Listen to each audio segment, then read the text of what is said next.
Welcome to Electric Evolution with Liz Allan. This podcast is about the journey to a more sustainable future in order for us to be able to do our bit to achieve net zero.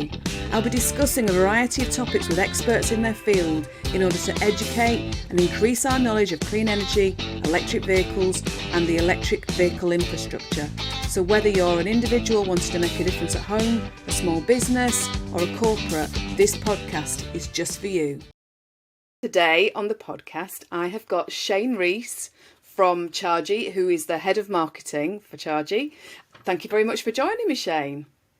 Great to be here, Liz. Thanks for having me along.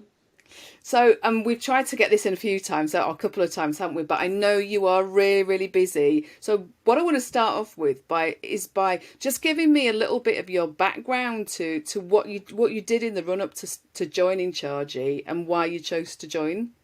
Okay, so I sort of got into the whole EV charging sector from the energy sector. So I worked at EDF for a long time, sort of best part of 20 years. And Right. yes, and it's interesting actually. Energy knowledge goes a long way in this industry. I think it's I bet. I think electric cars and charging. It's really more about the energy story than it is about the charge points themselves or the cars. That's where things get really interesting, I think. Worked at EDF for a long time, and I was coming to an end of a contract there, and a chap I used to work with, who ran EDF's R&D facilities in the UK, he moved over to a company called Ubertricity, who Right. also do lamppost charging, and said, "How about it?" And I was like, "Why not? That looks interesting." And so I was there for a couple of years at Ubertricity, and we helped build up that network. And end of 2021. End of 2021, left Ubertricity and joined Char'gy. So I've been there for just over a year. Excellent. So, and as you said, lamppost charging. I mean, to me, it's just logical, isn't it? Because you've got an electricity source there. So how did Char'gy come about then? Who kind of who's the founder of Char'gy and when did it start? Yeah, so we have an origin story. Okay, love it. Yeah, so our CEO, he's our founder. So Richard Stobart, he founded Char'gy in about 2016. So he bought a Volvo hybrid. Yeah. He lives in London, doesn't have a driveway, and wanted to do more of his driving on electric power. Yeah. Rather than using the engine, and there weren't very many charge points around. So, and he realised that if he drove to one of the nearest charge points, he'd use up a lot of his range because it was just a hybrid. Getting there and back and charging the car, and it was a real inconvenience. So he started looking around for, well, how else can we, bring charge points closer to where we are, and sort of looked at a lamppost and thought, what about that? And things snowballed from there. That's Yeah, that's great. That's great. That was 2016. that's right.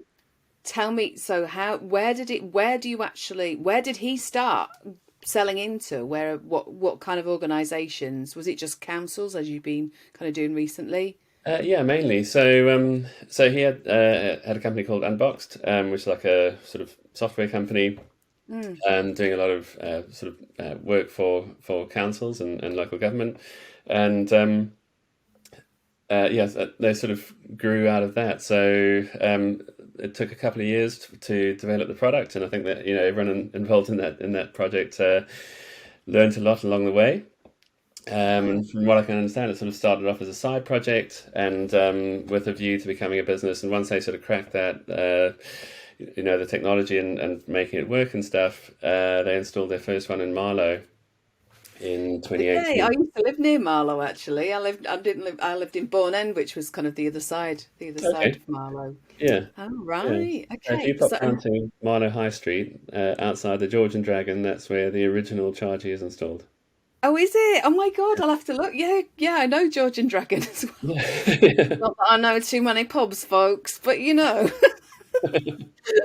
Oh my goodness. Right. So yes, so I was in Bourne End before I moved over to Reading with my then boyfriend, who is now my husband. Yeah, But there you go. yeah, Excellent. Excellent. So how many 6, 7 years 7 years on yeah, around? yeah, Where are you at now? So how many charge points have you actually got? And yes. where are you concentrating on? Is it anywhere in the UK, or are you specifically like looking at a specific area? So today we have about 1,500 charge points installed, public charge Yeah. points installed. We've got a few which are in other settings. Um, and we're growing all the time. So it's I feel a little bit like a bouncer, sort of clicking the number at the moment with charge points being installed. So I think we've spent the last sort of year or so kind of scaling up. So Char'gy received some investment in 2021. When I joined, there were about 10 people in the company. We're now Right. about 60. Okay. Yeah, for us, last year was really about recruiting more people so that we could sort of scale up things, and we opened our own factory, and yeah, hit a lot of Ah. milestones. Yeah, So hang on. So where's the factory then? Is that in the UK or is that abroad yeah, somewhere? it's in Coventry. Oh, right. So I didn't actually realize they were manufactured in the UK then. Yeah, yeah, yeah. So we're kind of a vertically integrated charging company. So we Yeah. make the charge points. We make the software that they run on. Yeah. And then we also have our own technicians in the field going out and servicing them. And those three things work quite well together. So, I bet. yeah, the charge points are designed to work with the back end. It's not two things that you're trying to plug together. And then the insight that comes back from the technicians helps inform our product development. So, it's about make continual improvement. Absolutely. Love Yeah, it. yeah, Oh, fabulous. So obviously there's a big difference between installing a charge point on a lamppost versus having to install a charge point in the ground and doing all the civils and digging up and everything. But what kind of permissions do you need to get in the first place? Because I'm assuming if you're working with a council, you've still got to get permissions from the council to do that work. And where else? Who do you have to go to? Where else do you go to get all these permissions and things? that's right. Yeah, so most of our work is directly with councils, and they're sort of the host or the landowner that we install our charge points into their space. So they typically own the lampposts, and are the highways authority, so they control what stuff gets installed Yeah. on the public highway. So we need to kind of work with them and work with their sort of procurement processes, which can be quite challenging at times. I can imagine. Yeah, but it's all part of the fun. And the actual installation of putting a charge point in takes about 90 minutes. Does it? Yeah, That quick? yeah, Goodness me. So yeah. so on average then, what's the kind of the largest number that you've actually kind of put in through your kind of the technicians who are putting it in for a council? Yeah, so our biggest deployment at the moment is Southwark. Right. Um, so right in central London, we have how many do we have right now? It's got to be getting close to 1,000. Has it? Um, yeah, and yeah, another wave going in at the moment. So Oh my yeah, God. that's our densest network. Wow. So 90 minutes just to put, I suppose. So okay. So when obviously the technician, I'm thinking about this from I haven't got a clue about electrics, by the way, but from a technician point of view, do you have to take the lamppost offline? I'm assuming you've got to do in order to kind of, otherwise Yeah. you don't want none of any of No, that kind of malarkey going on, do you? no, no, no. So yeah, safety is really important. These guys know what they're doing. Yeah, yeah, yeah. They need certain accreditations to be able to work on the public highway. But yeah, so the installation is kind of the culmination of quite a long process leading Yes. up to that. So, thinking about where the charge points need to go, where are residents switching to electric cars, where are there houses that need this form of charging? Because if you have a driveway, you will use that. You'll use your own home energy supply to charge your car. That's always going to be the cheapest thing. We're trying to be the next best thing to that, or the proxy home charger for people who don't have driveways. Like myself, I'm sort of one of those people. Um, but yeah, there's a whole process that leads up to that, from planning the network. So we're trying to make the right decisions about putting these things in the right places, to working with the councils and residents and making sure that as many people as possible are happy with what we're doing, and then finally putting the charge point in. And there's like several permits that we need to get along the way. But Right. yeah, so that 90-minute job, there can be several months leading up to that. Of course, of course. And do they need to be maintained then? Do the units need to be kind of like have an annual maintenance agreement? I'll put somebody else's teeth in instead of mine. It might work. Do you have to have like yearly maintenance? Yeah, so these are electrical electrical equipment out in the public domain. They need to be inspected twice a year. Okay. Um, and yeah, there's not a lot of maintenance. No. Nothing to service as such, but we sort of do a functional test and make sure that everything is working as they should be. They are sort of live devices and communicating with us, so to tell us we're alive. Someone's using us to charge their car. This is how much energy Yes. they've used, all of that kind of stuff. So we get quite a lot of data that way, and we can fix quite a lot of things remotely. I was going to ask you that Yeah. as well because I'm assuming that as time goes on, it's going to be there'll be automatic software updates. As I suppose it's the same as my phone, isn't it? Really, you have to have an update to Yeah, kind of make sure that it's on the latest operating system. that's right. Yeah, yeah, yeah. It's not too dissimilar. So we have like almost like a little computer inside the charge point. That's called a controller, and that does most of uh, the thinking, I guess, for the charge point. Yeah. Yeah. So do all the charge points have to be Wi-Fi enabled or Bluetooth enabled, or how does it work? So they've all got 4G chips in them, or Right. SIM cards in them. Okay. Excellent. I didn't. Do you know? It's funny saying this. I haven't even thought about this thing where of course, they've got to have a chip in to do that. Okay. Yeah. Excellent. That's So yeah, go on. all of this change. What's interesting is it starts giving councils a lot more data about what's going on in their streets. So you have literally hundreds or thousands of new internet-enabled communicating devices saying Yeah. someone's parked here, someone's charging here, that you never had before. So yeah, I think it's one of those things that once you scratch the surface, there's a world of data and interesting facts and anecdotes that come out of this. I was going to say, did they? So, what did councils do before all of this? Because I suppose actually you've got this value-added service, as I call it. It's a value-added service. Like you say, you're giving them something that they've never ever had before. Yeah. That must sell itself, surely. If only it were that easy. All right, we're talking councils, aren't we? Sorry. Yeah, no, these guys know they know what they're doing.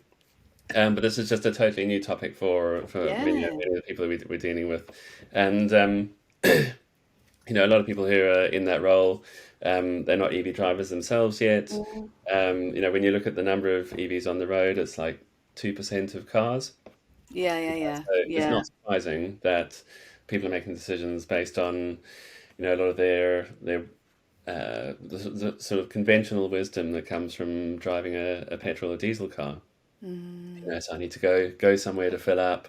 It should take 5 minutes, and then I'm off, and I'll do that once or twice a week, depending on how much I drive. Maybe once a month, Mm. for most people. So yeah, I think all the sort of behaviors that you learn as an EV driver uh, are are quite different to how you sort of drive and operate a normal car. And as I said to you, I like change. I like change, and I am getting very, very close to, as we were talking about, I'm very close to kind of getting an EV, and it's been a little bit of a journey. And I know you've been an EV driver for some time anyway, haven't you? What are you Yeah. driving? What are you driving at the moment? Just remind me. So I I've got know. a Tesla 3. I remembered, but I just Yeah. thought I'd get you to tell everyone. Yeah. Amazing car. It's a really amazing car. Yeah, I have not been in one yet. I've seen plenty of them around. It's, I would say, out of all the EVs, the Tesla is the most popular that I see in Reading. You know, Yeah. there's so lots, quite a lot of people driving them. But yeah, I've got my heart set on something else at That's okay. the moment. But it's a start, isn't it? You've got to start somewhere. There's lots of people Yeah. who probably are listening or watching this podcast who probably aren't even thinking about, they're thinking about it, but I keep saying to people, just do the research. Yeah.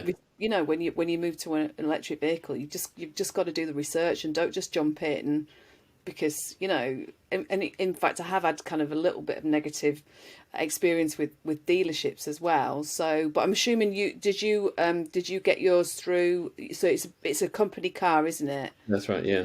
Yeah. So So, what were your options then? What were your options? What made you think Tesla's the one? so it wasn't a choice in the end. Oh, was it No, no, not? no. So I was quite keen on the Ioniq 5, Were which you? just, as a family car, that would Yeah, made a bit of sense. But it's a big car. I have certainly been won over by the whole Tesla experience. So, the supercharger network is amazing.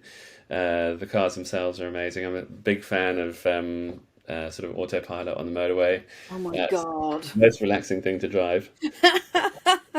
Oh, I don't know. I think I'm a bit of a control freak. I'm not sure whether I'd like any of that malarkey, but Yeah, yeah, it takes some getting used to.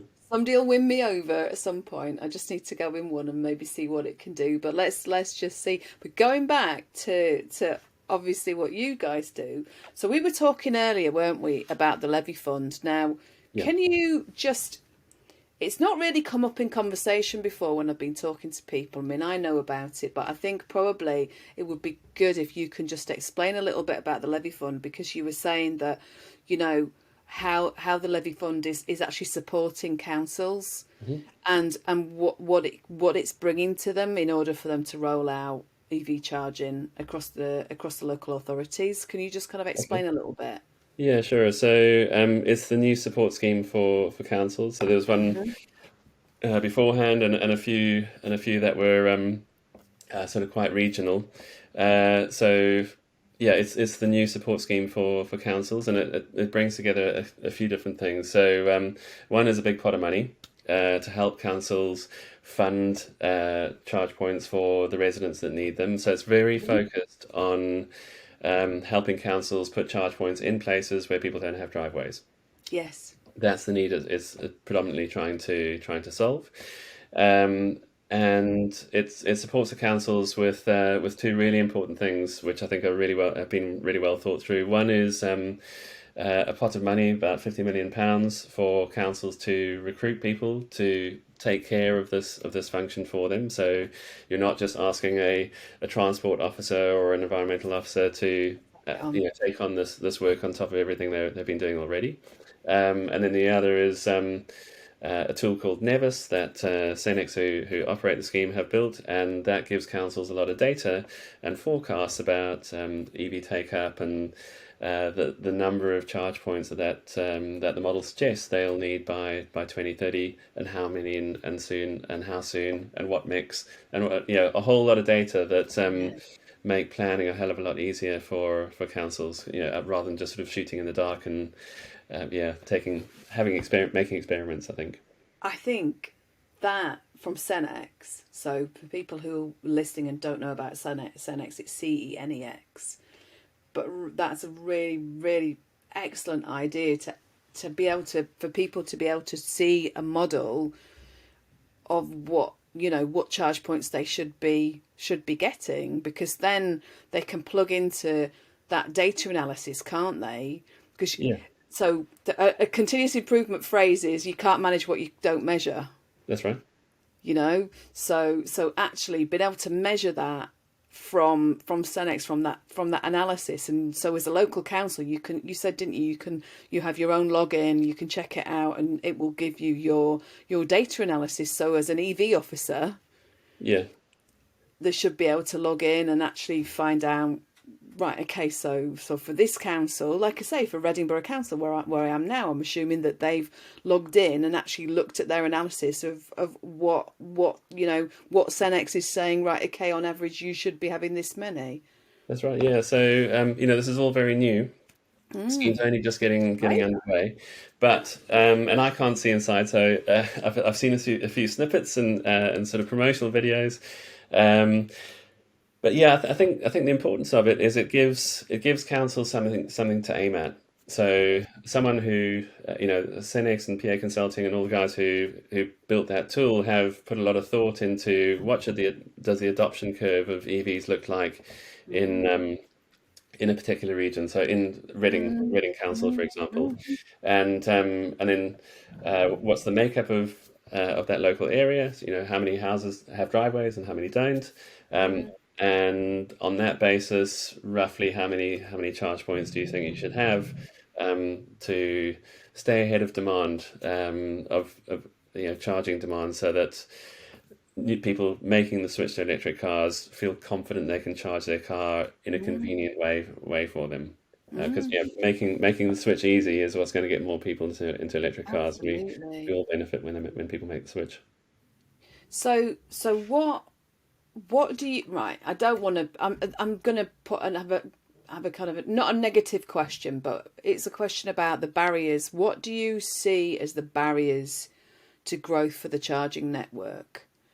Are there any barriers Yeah, other than the kind of the politics and kind of everything like that? What do you see them as? yeah. So I've been in the sector now for just over 3 years, um, and everything is new. So uh, the whole way you recharge an electric car is very different, or can be very different, to the forecourt experience of going to petrol forecourt and putting some juice in a 5 minute period. Absolutely. Yeah, yeah, yeah. And and and that is quite alien to people. So I think the fact of charging takes a long time. Um, it doesn't really. It's the time that you're involved as a driver is much shorter than the time that you're involved standing next to the petrol pump. You plug in, the car does the rest, and then you come back when you're ready. So you might be talking about 60 seconds, 2 minutes tops for that experience, for that task. And I think all the conventional wisdom that we've been or baggage is another word for that. That you come at this into this role, not having driven an electric car before, or really sort of thought through how this is all different. That is a major barrier, and I think this is where the program that Cenex has put together with the levy scheme will really help. We saw some things like that in London. So London's on-street charging network is far more advanced than the rest of the country. I can imagine, and I've seen lamppost charging in London as well. Yeah, yeah, it's kind of well, not it's not quite everywhere, but where it is in high numbers, it really works. And the reason for that is those councils were given a lot of support by Transport for London and a body called London Councils, which kind of played the role that Cenex is playing now, to help those councils manage the procurement process and kind of figure out to some degree what councils around them were doing, and sort of share best practices and all of those sorts of things. So, the support for councils to take on this new responsibility is really important for unblocking one of those, the big barriers, the sort of procedural Yeah, barriers to getting yeah, your yeah, passports out there. yeah, exactly. And sometimes you can't always control those procedural barriers, can you? Obviously, if this, Yeah, especially if they're to do with councils. yeah. Um, so I'm just looking at my other questions as well. Right. I'm going to ask you about obviously there's an issue, isn't there, with clean air in the UK, and we want to make sure that electric vehicles provide us with the ability to not have to walk the streets with loads of cars and feel like you're just breathing in a load of fumes, because that's what's kind of happening at the moment, isn't it? So what are your thoughts about, kind of the rollout, and how do you, I know I've just said about barriers, but kind of what are your thoughts about kind of how we can move the move towards clean air forward? Are we going as quick as we should be? I mean, like I say, we've got under 7 years now, haven't we? We're in Yeah, yeah. February. It's No. you know, it's one of those sayings. You wouldn't start from here. Wish we'd started earlier. But I think we're kind of going as fast as we can right now. And I think if you look at the number of charge points that were installed last year, so it's about 8,500, 9,000 public charge points last year. That was dramatically more than the year before. And I can't remember the number the year before, but it was less. And the number of EVs that hit the roads, was about 260,000 last year, which was dramatically more than the year before. I think doubled the number of new car sales in electric cars. So, so the pace of change is definitely speeding up, and as the number of new models of electric cars expands and the prices come down, so they'll be more accessible to more people, and the second-hand car market starts to get more stock. So I think we'll see change accelerate. There's still a lot of people that need to be convinced that this is the sort of the future.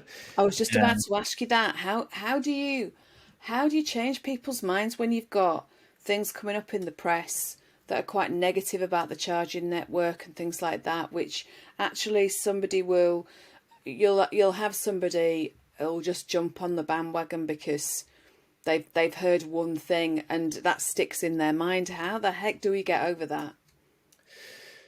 So I think it's just going to be more experience. So some people are more open to trying different things, trying new things than others. So you have innovators and early majorities and laggards and all that kind of stuff. And I think, and some of us are more open to trying new things in different topics than others. So a few years ago, at EDF, I went on a course with the Cambridge Institute of Sustainability Leadership, and I remember one of the guys who spoke on that was a chap called Chris Rose, and he wrote a book called What Makes People Tick, and amongst a number of others. But what that did was kind of like break down society into different sort of archetypes, and explained how change works its way through society. So you'll have a bunch of people who are interested in new ideas for different reasons. So for electric cars, it might be you're interested in the environment, or it might be it's the technology, or they're a premium car. Something will attract you to that because it's a new and novel thing. There's a whole bunch of other people who are normally rush in after these sort of pioneers, who are into new things for different reasons. For them, it could be a status symbol. So not a lot of people have this yet.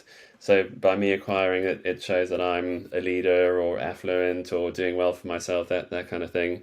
And eventually things become normalized, and at that point, everyone sort of further down the curve thinks, what, these things that they've been around for a while, it's probably time for me to have a go. Yeah. It's funny because we've got sort of my neighbours. We're on a close. There's only like 10 houses on our close, and I just wonder who's going to be. I think it'll probably be us. I think I'm interested to see what happens when we get an EV and because I want to get a home charge point, because like I say, we're lucky enough to have a drive. So I just wonder what will happen and what interest we're going to get, and I haven't seen any kind of local Local. Oh, actually, I'm telling a fib. Not on our close, but just down the road. I've seen somebody driving. You know, one of those tiny little Citroens. They Oh kind of yeah, look like a space bubble. I can't yeah. even remember what they're called, but I've seen The somebody drive Amy? it. They look like they should be. They look like the front's the back and the back's the front, or you could actually just turn the seat and drive either way. That's They're right. kind of quite weird little things. So I've seen that. But other than that, there's not kind of many cars. So or many EVs. Were you one of the first where you live to actually have an EV then? Not really, actually. So there's a guy right down the end of that street. We live in quite a long road, and this guy has had a Tesla Model S for probably about 3 or 4 years. Right. Um, and I think, yeah, I think there's about 5 or 6 EVs on my road now. Okay. Yeah, Okay. but that's one of the things. It's sort of they're very novel for a while. You start to become, more accustomed to them, and then start Yeah. thinking, well, maybe this is for me. I remember talking years ago to a guy who worked for a solar installer, and he said his biggest job is selling that first set of solar panels in a street, because once they're on, he can go to the other houses and say, look, these guys have done it. It's working Yeah. for them, and actually that way of spreading the idea and making things normal. If your neighbours have done it, it's probably not such a bad thing. Exactly. It's Yeah. funny that because yeah, so we had somebody come to quote us for some solar panels. The thing with what's going on at the moment with electrification. You have a mixture of different experiences.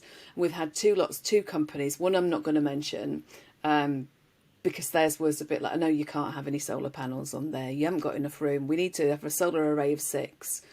And I've had somebody else come and said, oh, yeah, you can easily fit 12 on there. And I was like, okay, that's fine. And he's even said, because we've got our side of our house kind of faces south. And he said, if you want, you could even put it on the side of your house. It won't be flat. It'll be slightly tilted, but you can have probably 15 panels on there. And I was like, oh, my God.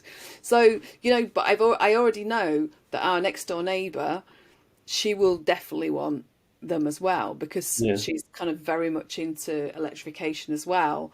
yeah, So yeah, I can imagine it is going to be like, oh right, okay, because we all want to actually be part of it in some way, don't we? And and especially with energy bills going up as well, it just makes sense, doesn't it, really, to kind of do stuff like this. yeah. I mean, that's been a massive push. But I think that's sort of one of the things to be wary of is thinking, well, everyone's like me. Is they Mm, not? no, I Yeah, know, I know.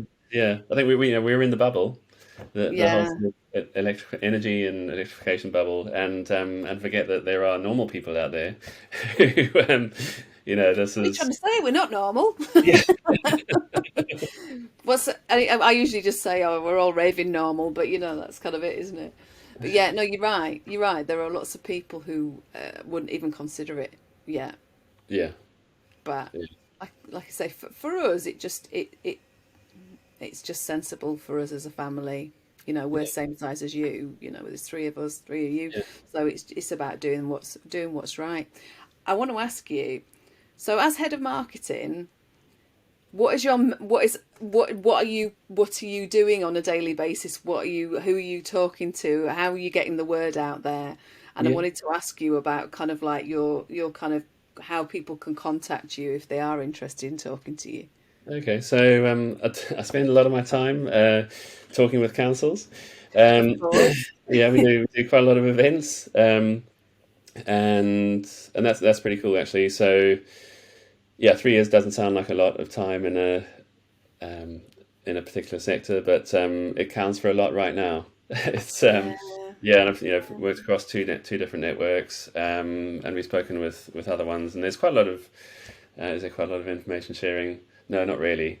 Not between different operators, but we're quite open with our data and or at least the trends that we see. So how people use our charge points and Yes. sharing that is a lot of what I do, so that people make decisions based on evidence rather than just sort of hypothesis. So, Exactly. so yeah, really, yeah, a lot of my time is spent talking with industry stakeholders and councils, and anyone who'll lend me their ear. Um, Otherwise, yeah, you'll find me on LinkedIn quite a lot.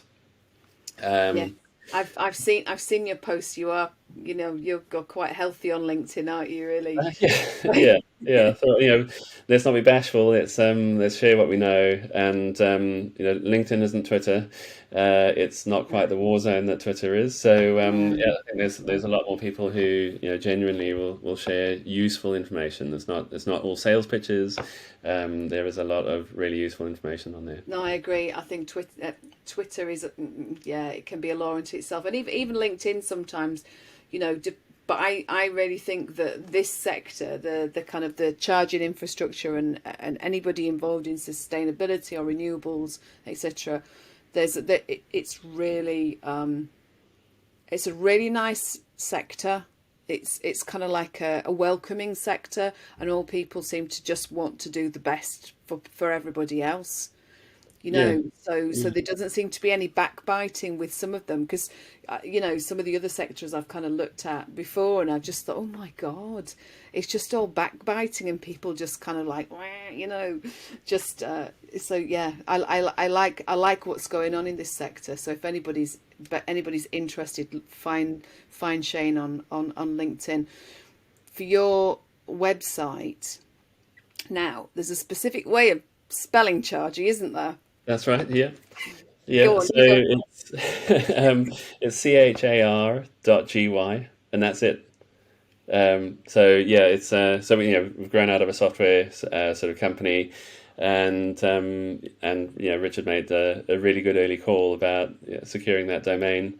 So I think we have possibly one of the shortest web addresses in our sector. Much like the amount of time it takes to start and stop a charge. So char.gy, and you'll find us online. excellent. And I was going to say, just going back to what you said about stopping and starting a charge, because people don't need to stand next to their car, do they? Do you know what I mean? Well, while it's charging in the first place, they can go off and do stuff. Do you know? And actually, before we finish, I was going to ask you. So if I haven't said to you before, but the car that I'd quite like is a Cupra Born, and I don't know whether you can answer me this question, but how long on average would it take for a Chargy charger Yeah. to actually kind of charge up a vehicle? How long you plug it in, disappear for however long? How long would that however long would be? How long would it be? Oh my God, I Yeah. get my teeth in again. That's okay. That's okay. So on average, we see people plugging in for about 9 hours Right, because because of the fact that it's outside their house. yeah, Right, okay. But yeah, if I was, say, we kind of talked about this before. If I was in Reading and I went to a council car park with a charger there, and I yeah. needed to top up, how long would I need to be away before I kind of got to a fairly decent percent? So it depends on the speed of the charger and your car's capabilities. So like out of those 9 hours that people are plugged into our chargers, they're generally only charging for about half of that time. So Right. an average charging session on our network is about 20 kilowatt hours. Yes. Think of that as the jargon. A kilowatt hour being a liter of electricity is sort of how I Yeah. like to think of Yeah. things. And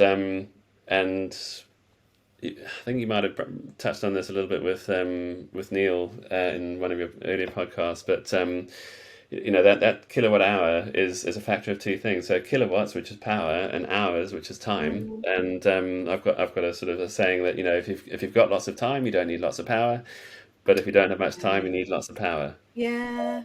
Yeah, because it is Okay. literally power times time is kilowatt hours. So if you're going to a car park, you would want a decent charger. Something around 150 to 200 kilowatts would be great for that Cooper Born, and you would probably be there because you wouldn't arrive there with it dead on empty, and you wouldn't need to sit Get there it and right up to 100%. right at the top. Yeah, Yeah. half Yeah. an hour would be more than enough, or probably a week's worth of driving for most people.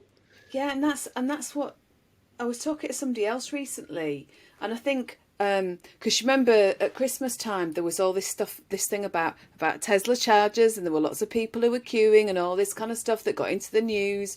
But I didn't realise about the whole thing about kind of you don't have to get it up to 100%. But No. everybody was, because you get to 80 and then you've got this trickle charge, haven't you? Yeah, Which is yeah, kind of there to protect the battery in some ways as well. that's right. So, and actually, if 80% gets you 100 miles, do you really need 100 miles? Anyway, Yeah, do you need more than that? Do you really need to get to 100%? It's just people worrying, isn't it? Like, oh my God, but I don't know whether it's worrying or whether it's more about the education again. I How think a far lot have of you it got to go? Yeah, I think a lot of it is the education. So we took part in the EV rally, the Yes. GB EV Yeah, yeah, rally yeah. over the summer, and yeah, that was it was so easy. We did. In fact, yeah, the first leg getting to John O'Groats, in one hit from London or just south of London. Oh, That was a doddle.